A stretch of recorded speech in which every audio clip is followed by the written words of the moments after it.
Bonjour, dans l'actualité aujourd'hui, une enquête judiciaire vient d'être ouverte suite à l'effondrement d'un balcon dans la nuit de samedi à dimanche à Angers. Un accident qui a causé la mort de 4 personnes âgées de 18 à 25 ans. Un expert judiciaire en matière de construction s'est d'ores et déjà rendu sur place. L'enquête devra reconstituer le déroulement des faits afin de déterminer la cause de l'effondrement. Le maire d'Angers, Christophe Béchu, a quant à lui annoncé plus tôt dans la journée avoir pris des arrêtés de mise en péril. Les joueurs du Racing Métro 92 blanchis, Dan Carter, Joe Rokosoko et Rouanimov, ne seront pas inquiétés dans l'affaire des corticoïdes. Les 3 joueurs avaient été contrôlés positifs à l'issue de la finale du Top 14 qui les opposait à Toulon en juin dernier.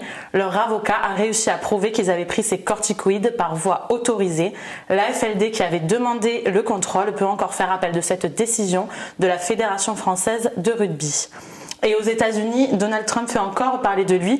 Alors que les sondages donnent une large avance à sa rivale Hillary Clinton, le candidat républicain accuse cette fois les médias de truquer les élections.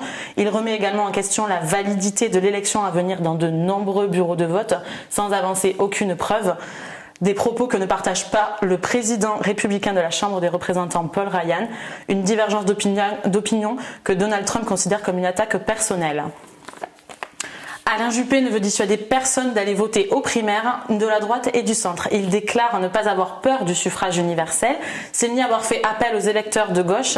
Il souhaite parler à tous les Français qui iront voter aux primaires, quelle que soit leur opinion politique. Alain Juppé reproche notamment aux autres candidats d'avoir peur de ces primaires. Enfin, les Polonais ont appris aux Français à se servir de la fourchette. Cette phrase insolite est celle du vice-ministre de la Défense polonais. Vexé que la France ait annulé l'invitation de la Pologne à la foire Euronaval, il a répondu par cette anecdote historique. Des propos violemment critiqués par l'opposition, mais aussi par le parti au pouvoir qui les a qualifiés de peu diplomatiques. C'est la fin de ce flash, merci de nous avoir suivis, bonne journée.